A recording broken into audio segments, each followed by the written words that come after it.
रात का समय था, तकरीबन 9 बजे। एक गाड़ी जंगल के रास्ते गुजर रही थी।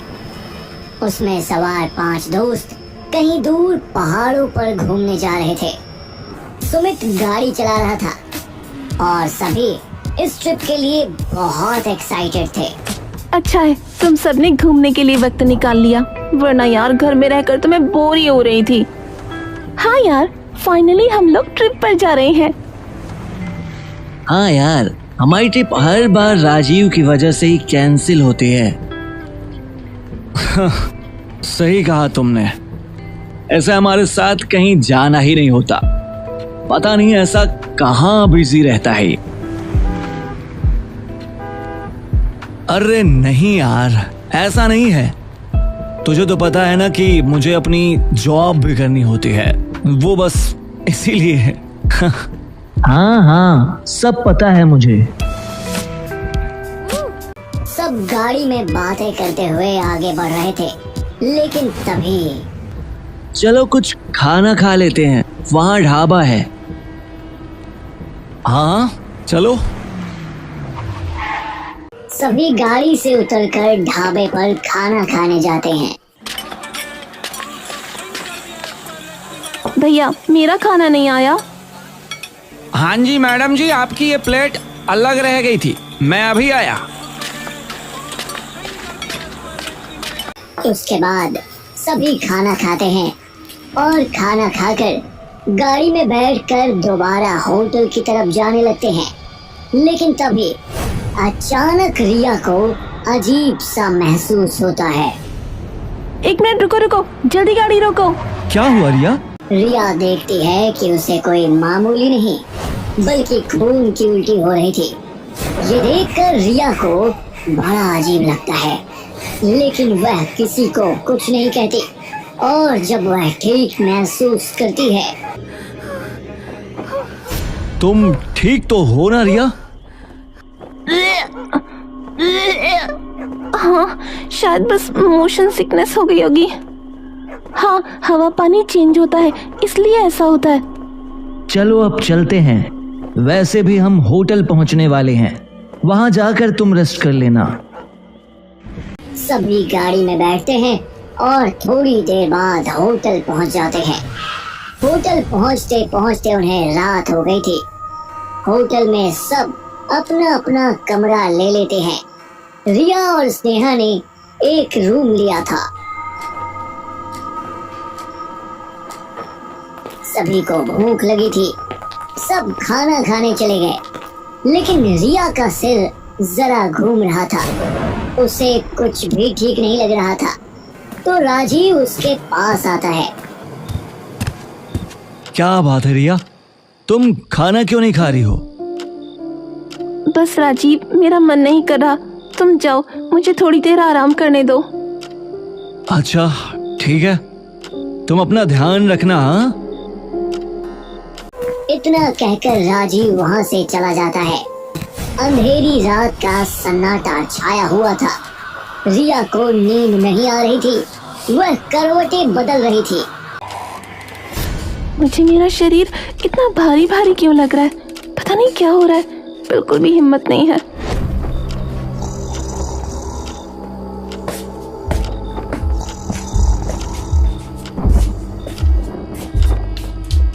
क्या हो रहा है मुझे? रिया के शरीर में भारीपन महसूस हो रहा था, मानो उसके शरीर पर किसी ने ढेर सारा बोझ रख दिया हो। जैसे तैसे वह बाथरूम पहुंचती है और मिरर में खुद को देखने लगती है। उसकी आंखों के नीचे काले गड्ढे छाए हुए थे और उसके शरीर में कमजोरी छाई हुई थी। एक ही दिन में मेरी आंखों के नीचे इतने काले गड्ढे छा गए, जरा मुंह धो लेती हूँ।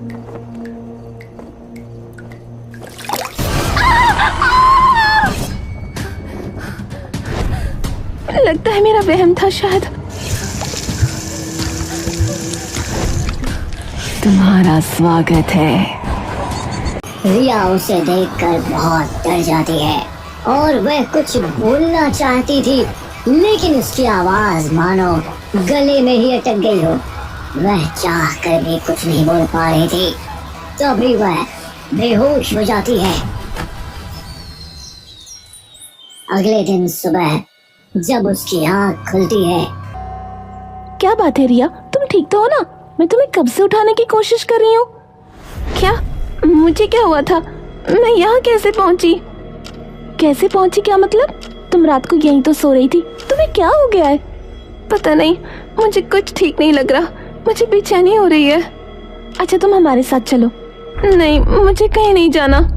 ऐसे कब तक कमरे में बैठी रहोगी? हम यहाँ पर एंजॉय करने आए हैं, चलो ना।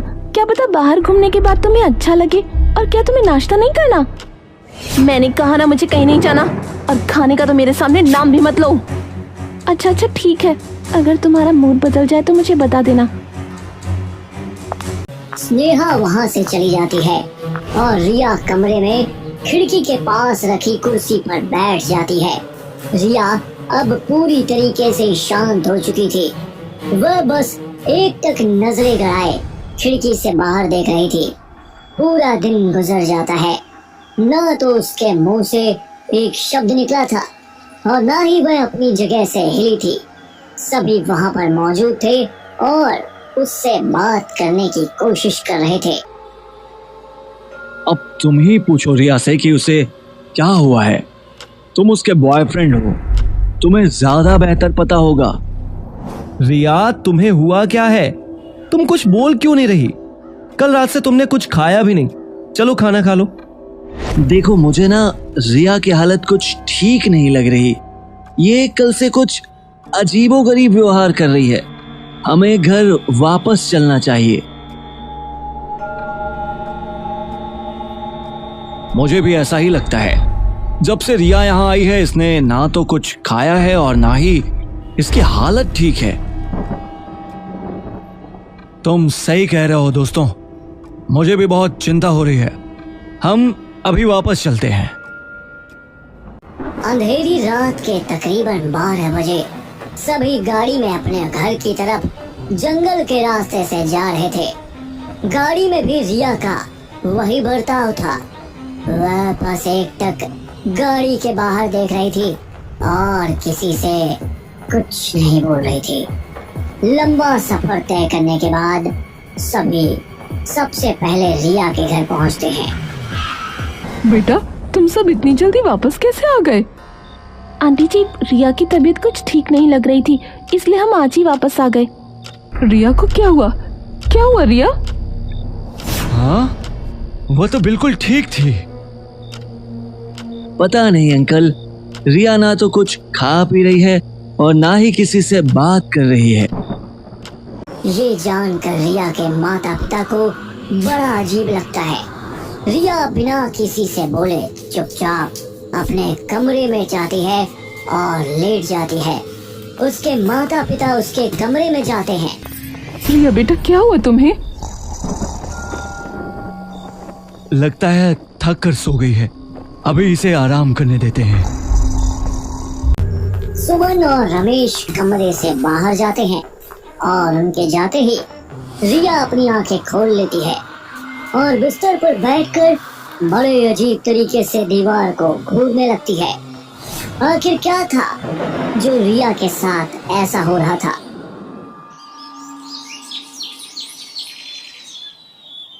अगले दिन सुबह रिया बिल्कुल गुमसुम डाइनिंग टेबल पर बैठी थी।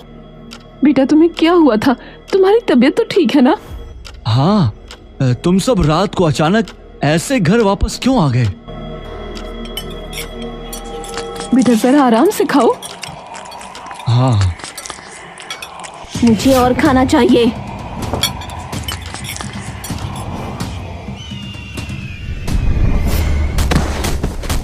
ये तो रिया के कमरे से आ रही है।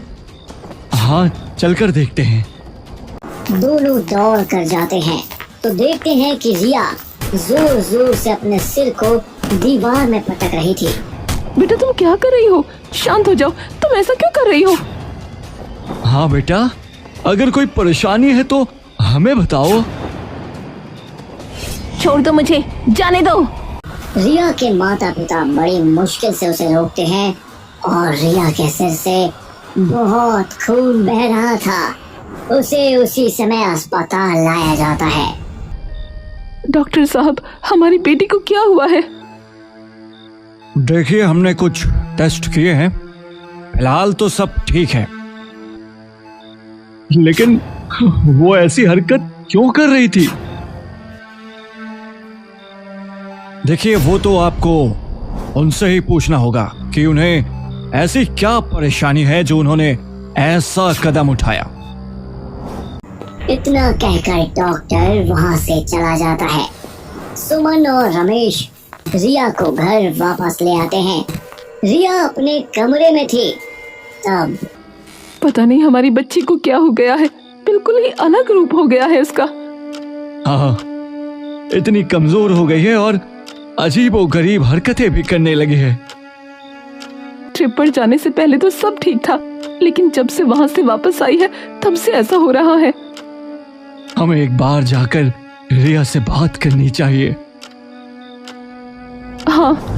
रमेश और सुमन दोनों रिया के कमरे में जाते हैं, लेकिन वहां का नजारा देखकर उनके माथे पर पसीना आ जाता है। रिया ने एक बिल्ली को चाकू से बेरहमी से मार दिया था और वह बहुत जोर जोर से हंस रही थी। ये सब देखकर रिया के माता पिता बहुत डर जाते हैं। तब सुमन रिया के दोस्तों से मिलती है और उन्हें सारी बात बताती है। क्या कहा आंटी, रिया के साथ ऐसा हो रहा है? हाँ बेटा, देखो ना, वहाँ जो कुछ भी हुआ है मुझे सच सच बताओ, क्योंकि मुझे आम लक्षण नहीं लग रहे। हमने उसके सारे टेस्ट करवा लिए, सब नॉर्मल है। पता नहीं आंटी, हम जब जा रहे थे तब तक तो सब ठीक था, लेकिन वहां जाने के बाद अचानक सब बदल गया। मुझे तो कुछ समझ ही नहीं आ रहा है कि क्या हो रहा है। न जाने सब कैसे हुआ रिया, इतनी खूंखार कैसे हो गई? मुझे तो बहुत डर लग रहा है। मुझे लगता है रिया के ऊपर किसी आत्मा का साया है। मुझे तो बहुत डर लग रहा है बेटा, पता नहीं मेरी बच्ची कैसे ठीक होगी। अगर ऐसा है आंटी, तो आप चिंता बिल्कुल मत कीजिए, हम सब मिलकर इसका सॉल्यूशन जरूर निकालेंगे। हम आज ही किसी बाबा के पास जाएंगे। हाँ, लेकिन मुझे कुछ काम है, अब मुझे जाना होगा। हाँ, मैं भी नहीं आ सकता। अमन और सुमित दोनों बाहर आ जाते हैं। सही है, हम बाहर आ गए, ऐसी मुसीबत में कौन ही पड़े। हाँ, सही कहा, आत्मा का साया है। हमें ही नुकसान पहुंचा दिया तो इनसे तो हम दूर रहें तो ही ठीक है। अमन और सुमित तो इन सब में पढ़ना ही नहीं चाहते थे, लेकिन राजीव और स्नेहा अपने दोस्त को ऐसी मुसीबत में नहीं छोड़ सकते थे, इसीलिए वो दोनों उनकी मदद करने का फैसला करते हैं। राजीव एक बाबा को लेकर आता है। ये बहुत जाने माने बाबा हैं, ये हमारी मदद करेंगे। बाबा, आप मेरी बेटी को ठीक कर दीजिए। तुम चिंता मत करो पुत्री, हम तुम्हारी बेटी को कुछ नहीं होने देंगे। कहाँ है वो? ले चलो मुझे उसके पास। सब रिया के कमरे में जाते हैं, जहां वो अपने बिस्तर पर बैठकर छत की तरफ देख रही थी। तांत्रिक बाबा उसके पास जाते हैं और रिया को एक रक्षा सूत्र बांध देते हैं। इससे आपकी बेटी ठीक हो जाएगी। ये रक्षा सूत्र इसके हाथ से निकलने ना पाए।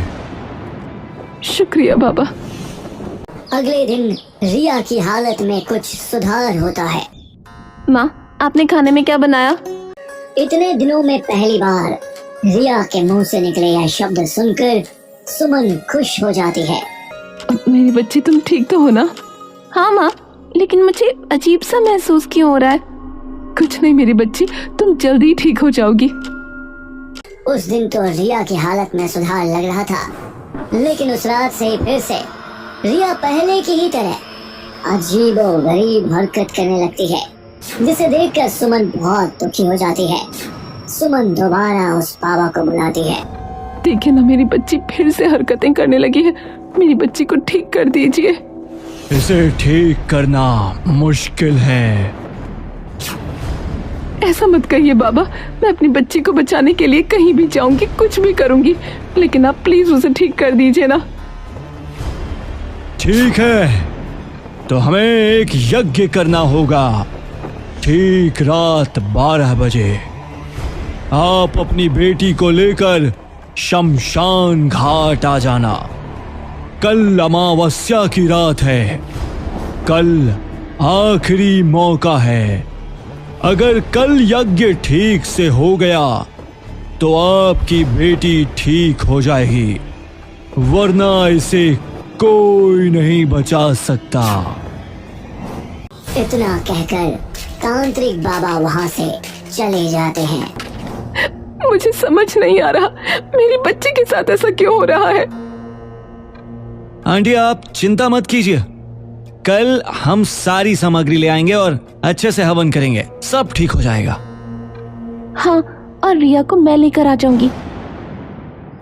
अगले दिन सुमन और राजीव पहले चले जाते हैं और दोनों तांत्रिक बाबा के साथ मिलकर यज्ञ की तैयारी शुरू करते हैं। रात के 12 बज जाते हैं, लेकिन स्नेहा और रिया का कोई अता पता नहीं था। अब तक वो आई क्यों नहीं? स्नेहा को कॉल करो। हाँ आंटी। राजीव स्नेहा को कॉल करता है। आंटी वह फोन नहीं उठा रही है। बहुत देर इंतजार करने के बाद स्नेहा वहां पहुंचती है, लेकिन वह जख्मी हालत में थी। आंटी माफ करना, लेकिन मैं उसे अकेले यहाँ नहीं ला पाई। उसने मेरे ऊपर ही अटैक कर दिया। मैं बड़ी मुश्किल से जान बचाकर यहाँ तक पहुँची हूँ। क्या कहा? हाँ आंटी, मुझे रिया से बहुत डर लग रहा था, बड़ी मुश्किल से मैं अपनी जान बचा पाई हूँ। अब कुछ नहीं हो सकता, समय भी निकल गया है। अब आपकी बेटी को कोई नहीं बचा सकता। बेहतर होगा आप उसकी अच्छे से उसके आखिरी पलों में उसका ध्यान रखें। बाबा की यह बात सुनकर सुमन पूरी तरह टूट गई थी। उसे समझ नहीं आ रहा था कि वह अब क्या करे। हर रोज की तरह वह एक दिन मंदिर जा रही थी। मंदिर में प्रार्थना करने के बाद जब वह वापस लौट रही थी, तब उसे एक बाबा मिलते हैं। मैं जानता हूँ तुम अपनी बेटी को लेकर बहुत परेशान हो। उसकी हालत ठीक नहीं है ना? लेकिन बाबा आपको कैसे पता? मैं एक सिद्ध बाबा हूँ। मैं यह भी जानता हूँ कि तुम्हारी बेटी के साथ ऐसा क्यों हो रहा है। उसके ऊपर किसी ने काला जादू करवाया है। क्या कहा? काला जादू? लेकिन ऐसा कौन कर सकता है? क्या आप मेरी बेटी को ठीक कर सकते हैं बाबा? क्या तुम्हें किसी पर शक है? बाबा का यह सवाल सुनकर सुमन का शक सिर्फ एक ही शख्स पर जाता है, स्नेहा। लेकिन सुमन कुछ नहीं बोलती। मैं तुम्हारे सभी प्रश्नों का उत्तर बाद में दूंगा, लेकिन अभी तुम्हारे पास मौका है। तुम अपनी बेटी को ठीक कर सकती हो, लेकिन सिर्फ एक ही रास्ता है। कैसा रास्ता बाबा? जो काला जादू तुम्हारी बेटी पर करवाया है, उसे हटाने के लिए हमें उसे मोड़ना होगा। जिसने वह काला जादू करवाया है, वह उल्टा उसी पर चला जाएगा। तो क्या तुम तैयार हो? लेकिन तुम्हारे पास ज्यादा समय नहीं है। तुम्हारी बेटी की जान खतरे में है। ठीक है बाबा, मैं तैयार हूँ। आप कैसे भी करके मेरी बेटी को बचा लीजिए। अगले दिन इस पूजा में बहुत सारे विघ्न आएंगे। वो आत्मा तुम्हें बदलने की कोशिश करेगी कि तुम अपने स्थान से उठ जाओ, पर चाहे कुछ भी हो जाए तुम पूजा के बीच से मत उठना, वरना अनर्थ हो जाएगा। आधी रात को सुमन और बाबा एक महायज्ञ करते हैं। तांत्रिक बाबा यज्ञ कुंड जलाकर पूजा कर रहे थे। ओम ऐं ह्रीं क्लीं चामुंडाय विच्चै। ठीक है बाबा, मैं आपकी बात ध्यान रखूंगी। बाबा ने फिर से मंत्रों का उच्चारण करना शुरू किया, लेकिन जैसे जैसे मंत्रों की ध्वनि वहां गूंज रही थी, वैसे वैसे हवा में एक अजीब सी सरसराहट फैल रही थी। तभी कुछ देर बाद सुमन के कानों में एक आवाज पड़ी। उसने पीछे मुड़कर देखा तो रिया बड़ी ही गंभीर हालत में रोती हुई उसकी तरफ आने की कोशिश कर रही थी, मगर कोई शक्ति थी जो शायद उसे वहां तक पहुंचने नहीं दे रही थी। माँ, मुझे बचा लो माँ, ये मुझे बहुत तकलीफ दे रही है, मेरे पास आओ माँ। अपनी बेटी को इस तरह दर्द में देखकर सुमन वहाँ से उठने लगी। तभी तांत्रिक बाबा ने जल्दी से सुमन को रोकते हुए कहा, ये तुम क्या करने जा रही थी? वो तुम्हारी बेटी नहीं, बल्कि वही काली शक्ति है जो तुम्हारी बेटी को खत्म करना चाहती है। वो तुम्हें भरमा रही है। अपना ध्यान मत भटकने दो। तुम अभी यहाँ से खड़ी होकर चली जाती तो फिर मैं चाह कर भी तुम्हारी बेटी को कभी नहीं बचा पाता। तांत्रिक बाबा की आवाज सुनकर सुमन बुरी तरह डर गई। उस काले साए ने उन्हें छलने की बहुत कोशिश की। माँ, मुझे बचाओ, मैं तुम्हारी बेटी हूँ। लेकिन अब सुमन के मन में बाबा की कही हुई बातें बैठ गई थी। वो अपना ध्यान भटकने नहीं देना चाहती थी। बाबा भी लगातार अपना यज्ञ कर रहे थे। पूरे विधि विधान से यज्ञ किया जाता है। बाबा काफी मंत्रों का उच्चारण करते हैं। यज्ञ में सभी आहुति देने के बाद आखिरकार यज्ञ संपन्न हो जाता है। मैंने काला जादू तो मोड़ दिया है। अब उस व्यक्ति का उससे भी बुरा हश्र होगा जो तुम्हारी बेटी का हुआ। हो सकता है कि वह अब बचे भी ना। और वहीं दूसरी तरफ रिया की हालत में भी काफी सुधार आ जाता है। अब रिया बिल्कुल ठीक हो गई थी, लेकिन उसे कुछ भी याद नहीं था कि उसके साथ क्या हुआ। माँ, मुझे पिछले बीते इतने दिनों की बातें याद क्यों नहीं है? बस तुम्हारी तबीयत कुछ ज्यादा ही खराब थी, इसलिए ऐसा हुआ। वो सब छोड़ो, तुम पिछली बातें याद मत करो। अच्छा ठीक है माँ, मैं अपने दोस्तों से मिलने जा रही हूँ। बेटा अभी तुम आराम करो, कहीं मत जाओ। रिया अक्सर अपने दोस्तों से मिलने की बात कहती तो सुमन उसे रोक देती ताकि उसे कुछ याद न आए। एक दिन रिया बार बार राजीव को कॉल कर रही थी। ये लड़का भी न जाने कहाँ चला गया। इतने दिन हो गए मेरा फोन ही नहीं उठा रहा। कोई बात नहीं, मैं इसकी फ्लैट पर ही चली जाती हूँ।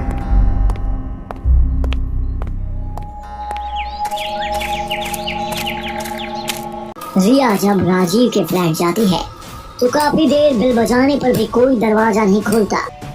शुक्र है मेरे पास इसकी चाबी है। रिया फ्लैट का दरवाजा खोलकर जैसे ही अंदर जाती है तो सामने का मंजर बिल्कुल दिल दहला देने वाला था। वहाँ पर राजीव की डेड बॉडी थी जो पूरी तरह सड़ चुकी थी और कीड़ों ने उसके शरीर को खाना शुरू कर दिया था। ये सब देखकर रिया का हाल बहुत बुरा था। वहाँ पुलिस ऑफिसर्स आते हैं और केस की इन्वेस्टिगेशन करते हैं। रिया रोते हुए घर वापस जाती है और अपनी माँ को सारी बात बताती है। माँ, राजीव के साथ ऐसा कैसे हो सकता है? बेटा ऐसा लगता है तुम्हें सब सच जान लेना चाहिए। कैसा सच माँ? रिया के साथ जो कुछ भी हुआ सुमन उस बारे में उसे सारी बात बताती है। आगे राजीव पहले जिस बाबा को लेकर आया था उसी बाबा की मदद से उसने तुम पर काला जादू करवाया था। उसने झूठा यज्ञ का नाटक करके तुम्हें ठीक करने का दिलासा दिया ताकि मैं कहीं और न जाऊं। और स्नेहा ने तुम्हें लाने की कोशिश की लेकिन तुमने उसे ही जख्मी कर दिया और राजीव ने इस बात का फायदा उठाया। और आंटी, मुझे लगता है स्नेहा ने झूठ बोला। वो तो चाहती ही नहीं थी कि रिया ठीक हो सके, इसीलिए उसने आखिरी मौका भी गवा दिया। मुझे भी उसकी बात पर यकीन हो गया था। मैंने उस ढोंगी बाबा पर विश्वास कर लिया। मुझे भी लगा कि अब शायद तुम कभी ठीक नहीं हो पाओगी, लेकिन भगवान का शुक्र है मंदिर के बाहर मैं एक बाबा से मिली जिन्होंने मुझे सब सच बता दिया और यज्ञ करके तुम्हें ठीक किया। और जो काला जादू उसने तुम पर करवाया था वो मुड़कर वापस उसी पर चला गया। लेकिन उसने मेरे साथ ऐसा क्यों किया माँ? पिछले 1 साल से मैं बस तुमसे यही सुन रही हूँ, तुम तलाक क्यों नहीं ले लेते उससे? अरे बाबा, चीजों में समय लगता है। तलाक लेना कोई हंसी खेल नहीं है। और मैंने तुम्हें बोला है ना कि मैं तुमसे शादी करूंगा, तो भरोसा करो ना मुझ पर। देखो राजीव, अगर मुझे पता होता कि तुम शादीशुदा हो, मैं तुम्हारे पास कभी नहीं आती। लेकिन अब बस बहुत हो गया। तुमने पहले भी मुझे धोखा दिया है, और अब अगर तुमने अगले महीने तक अपनी वाइफ को डिवोर्स नहीं दिया तो मैं उसे हम दोनों के बारे में सब कुछ बता दूंगी। उसके बाद तो वो तुम्हें खुद ही तलाक दे देगी। इतना बोलकर रिया गुस्से में वहाँ से चली जाती है। राजीव समझ चुका था रिया उसका सारा पर्दाफाश कर देगी। राजीव कभी ऐसा नहीं चाहता था, क्योंकि उसकी वाइफ अपने मम्मी पापा की प्रॉपर्टी की इकलौती मालकिन थी। वो तो रिया को उसे खिलौने की तरह इस्तेमाल कर रहा था। जब उसे लगा कि रिया अब सारा खेल खराब कर देगी, तो उसने उसे रास्ते से हटाने के लिए वो तरीका चुना जिससे उसके ऊपर किसी को कोई शक भी ना हो। वो तुम्हें अपने रास्ते से हटाना चाहता था। वो शादीशुदा था और तुम उससे शादी करने के लिए कहती थी। हाँ माँ, ये बात मुझे पता थी। तुम्हें पता थी, उसके बावजूद तुमने ऐसा किया? नहीं माँ, उसने मुझसे कहा था कि वो अपनी पत्नी को तलाक देगा, इसीलिए मैं उससे शादी करने को कहती थी। लेकिन वो मुझे इस्तेमाल कर रहा था। हाँ, और उसके इतने बड़े गलत फैसले की वजह से उसने अपनी जान गंवा दी। उसने जानबूझकर हमें गुमराह किया, क्योंकि वो इसका अंजाम जानता था कि अगर हमें सच पता चल गया तो सब वापस उसी पर जाएगा। इसीलिए उसने खूब कोशिश की कि मुझे कुछ पता न चले। सच जानकर रिया का दिल पूरी तरह टूट चुका था, लेकिन इतना बड़ा धोखा करके राजीव ने खुद ही अपना नुकसान कर लिया। वो चाहता तो नॉर्मल तरीके से बात बन सकती थी, लेकिन उसने वह रास्ता चुना जिसमें सिर्फ बर्बादी लिखी होती है।